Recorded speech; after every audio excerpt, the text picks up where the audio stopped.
What's up, guys? Welcome back to the channel. Let's get right into it. Dana White has officially shut down rumors surrounding a potential Conor McGregor versus Jorge Masvidal fight, dismissing the speculation as completely unfounded. Speaking in a recent interview with TMZ Sports, the UFC president made it clear that there are absolutely no plans for such a matchup and pushed back strongly against claims that the bout was being discussed behind the scenes. White described the rumors as fake and goofy, emphasizing that much of what circulates online about the sport is simply not true. According to White, he doesn't even see most of these rumors in his own social media feeds. He explained that his personal algorithm shows very little MMA-related content, which often leaves him unaware of viral speculation until someone brings it up directly. When asked about the McGregor versus Masvidal chatter, White said he hadn't heard anything about it and suggested that fans place far too much trust in social media narratives that have no basis in reality. He reiterated that almost everything people read online about UFC matchmaking is inaccurate.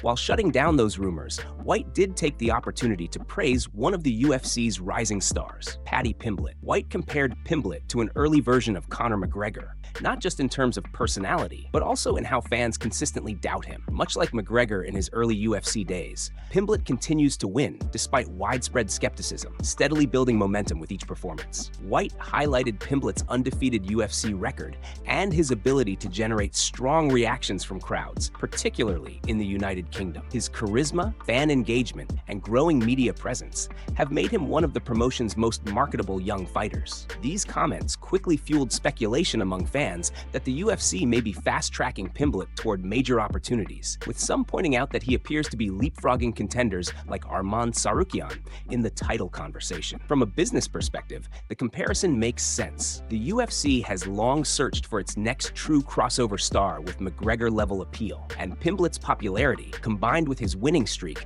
places him high on that shortlist. Before we continue, please like the video, subscribe, and turn on notifications to stay up to date with all our latest content. Moving on to another news. Paddy Pimblett has once again taken aim at Tsarukyan, this time accusing the top lightweight contender of copying his social media persona in an effort to boost his popularity. The ongoing tension between the two fighters has largely played out online, but Pimblett's latest comments add another layer to an already heated rivalry. According to Pimblett, Tsarukyan has recently begun posting eating videos on social media, a type of content Pimblett believes he helped popularize within the MMA community. Pimblett became widely known outside the octagon for viral clips of himself indulging in pizzas, burgers, and other junk food after fights, creating a sharp contrast between his disciplined fight camps and his relaxed lifestyle afterward. Those videos played a major role in building his fan-friendly image and expanding his reach beyond hardcore MMA audiences. Pimblett now claims Tsarukyan has jumped on the same trend, pointing to videos of the Armenian fighter eating luxury foods like caviar, as well as more unconventional items such as camel meat. While food-related content has become fairly common across MMA social media,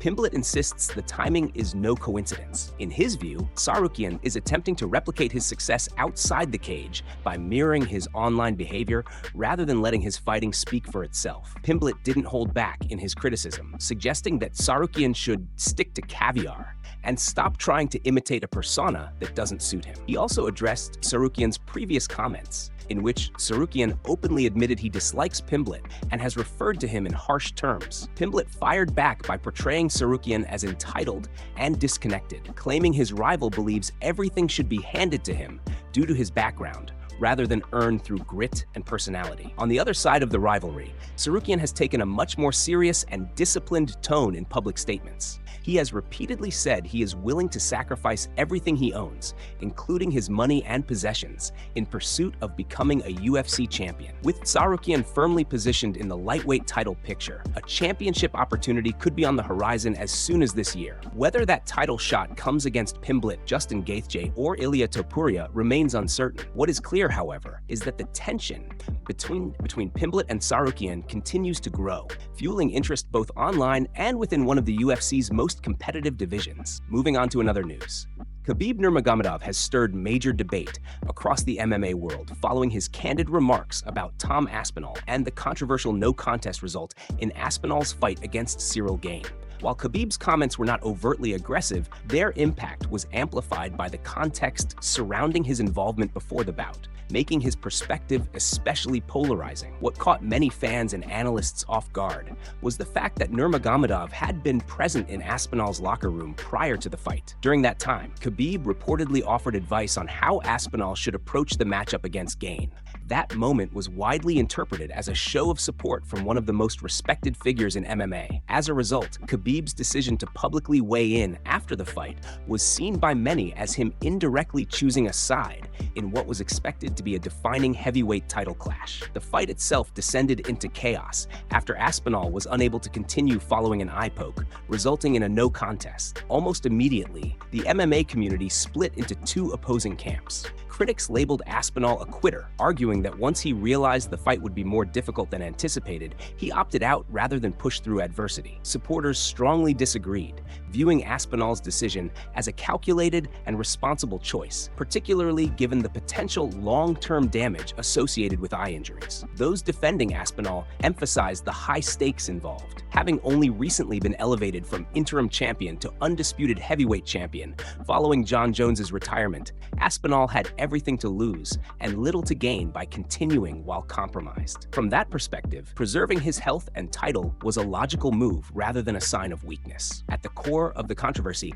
lies a broader philosophical debate that has long existed in combat sports: courage versus strategy. Should champions fight through adversity at all costs, or is knowing when to stop an equally important part of being elite? Khabib made his stance clear during a Russian-language interview, leaning toward the belief that champions must be willing to endure hardship, even in moments of uncertainty. Given Khabib's legendary reputation for toughness and discipline, his comments carried significant weight and only intensified the discussion. Whether fans agree or disagree with his position, Nurmagomedov's words have ensured that the Aspinall versus Gane controversy will remain a hot topic, adding even more intrigue to the ever-evolving heavyweight division. Moving on to another news.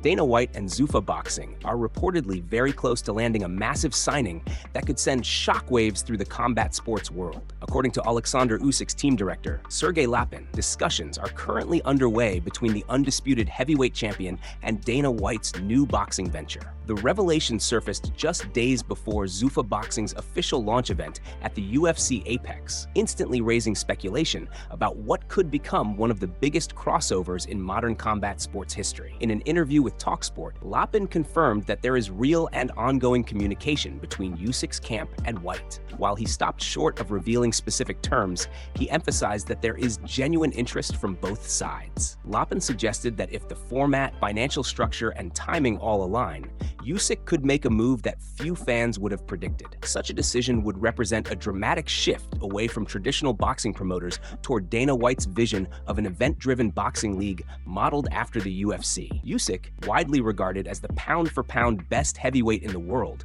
has previously been linked to lucrative matchups, including a long-discussed showdown with Deontay Wilder and the possibility of a trilogy fight. However, negotiations for those bouts have reportedly moved slowly, with no contracts finalized. Signing with Zuffa Boxing would be a major statement, signaling Usyk's willingness to embrace a new structure that eliminates alphabet titles and prioritizes big fights, clear rankings, and streamlined promotion. Dana White has been outspoken about his desire to revolutionize boxing, arguing that the sport has been held back by fragmented sanctioning bodies, promotional conflicts, and confusing championship systems. Securing a star of Usyk's caliber would immediately give Zuffa Boxing credibility and momentum in its debut year, validating White's bold claims about changing the landscape. Not everyone is convinced, however.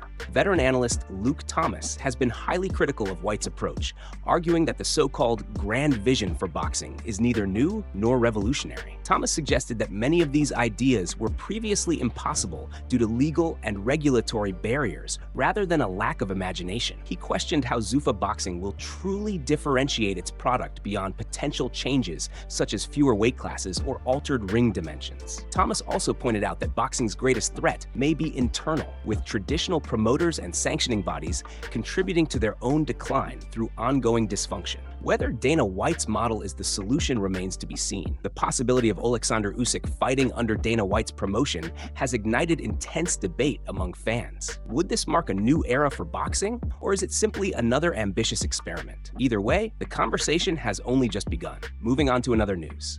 Nick Diaz has finally broken his silence after being largely absent from the public eye for more than a year, and his comments have sparked speculation about tension within the Diaz family, particularly between Nick and his younger brother, Nate Diaz. While details remain limited, Nick's recent social media post suggests deep frustration with people he believes wronged him during a difficult period in his life. For months, reports circulated claiming Nick Diaz had been in rehab and focusing on getting his life back on track. Now, Nick has addressed those rumors directly, making it clear that he is angry about how that situation unfolded. In a lengthy Instagram statement, Nick expressed resentment toward individuals he once trusted, accusing them of keeping him confined for their own personal motives. He strongly rejected any future attempts to control his life, emphasizing that those days are over. Nick also took aim at a figure he described as a so-called family spokesperson, calling for that person to be discredited and accusing them of spreading negativity. He criticized online personalities who supported that narrative, labeling them opportunists and scammers. According to Nick, these experiences forced him to dramatically shrink his inner circle, something he now views as necessary for his well-being. While Nick did not directly attack Nate Diaz, his comments hinted at frustration with the people surrounding his brother. Nick suggested that Nate needs to distance himself from talkers within his circle, implying that certain individuals are causing unnecessary drama and embarrassment. This led fans to question whether there is tension between the brothers, who have long been known for their tight bond and shared journey in combat sports. Despite the anger in his message, Nick also highlighted those who stood by him. He praised his wife, Kayla, crediting her with consistently having his best interests at heart and never using his struggles for personal gain. He also spoke highly of longtime supporter Martin Sano, describing him as a loyal figure who remained solid despite criticism from others. Given the sensitive and family-related nature of the situation, much remains unclear. There is not enough public information to draw firm conclusions, and speculation should be approached with caution. Fans can only hope that any misunderstandings between Nick and Nate Diaz are resolved privately, and that the two brothers can eventually reunite, both personally and in the gym, as they have so many times before. Moving on to another news.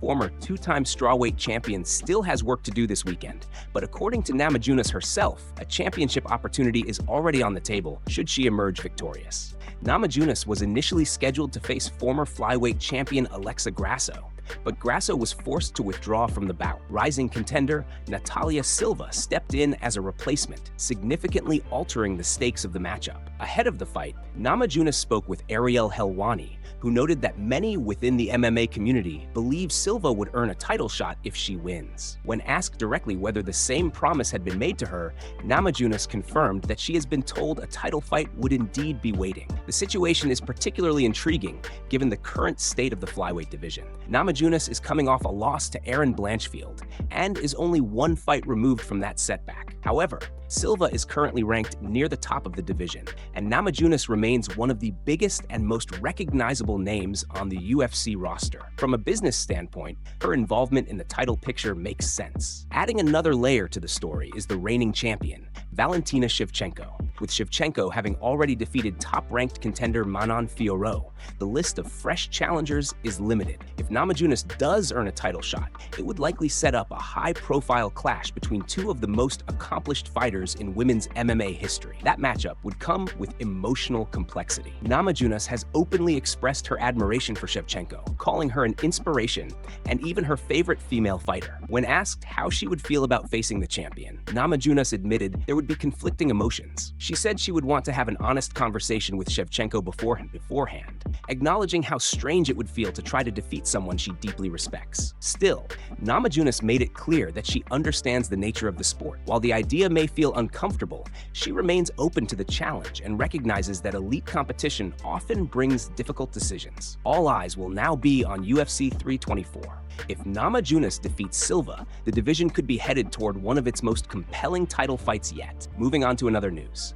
Darren Till and Dan Hooker found themselves at the center of controversy this week after a heated exchange on social media escalated into a deeply personal dispute. The back and forth began on X when Till publicly criticized Hooker for referencing the late Ricky, a close friend of Paddy Pimblett, who tragically died by suicide in 2022. Till made it clear that, in his view, bringing up someone who is no longer alive to defend themselves crossed a serious line. Till did not hold back in his initial response, calling out Hooker for what he felt was an unnecessary and hurtful comment. Hooker fired back by questioning how Till himself would have handled the situation, implying that the line between trash talk and personal attacks is often blurred in combat sports. Till responded by acknowledging that fighters do sometimes go low during verbal exchanges, but stressed that this particular comment went too far. Although Till admitted he did not personally know Ricky, he emphasized that he had heard nothing but positive things about him. Till described Ricky as someone widely regarded as kind-hearted and well-liked, explaining why the comment struck such a nerve. According to Till, when someone from your city or community is spoken about disrespectfully, especially someone who has passed away, it creates a responsibility to speak up and defend them. Till's remarks highlighted a broader issue within MMA culture, where to draw the line between competitive trash talk and personal attacks. While verbal sparring has long been part of fight promotion, moments like this reignite debate about whether certain topics should remain off limits. Mental health, in particular, remains a sensitive subject, and many fans echoed Till's belief that referencing suicide for the sake of an argument is inappropriate. The exchange quickly drew attention across the MMA community, with fans and fighters weighing in on both sides. Some argued that social media disputes often spiral out of control, while others supported Till's stance that respect should still apply, even in the most heated rivalries. The situation also prompted commentary from veteran figures within the sport, including Ben Askren, who has previously spoken about accountability and perspective in fighter behavior. While tensions between Till and Hooker may eventually cool, the incident serves as a reminder that words carry weight, especially when they touch on real-life tragedy.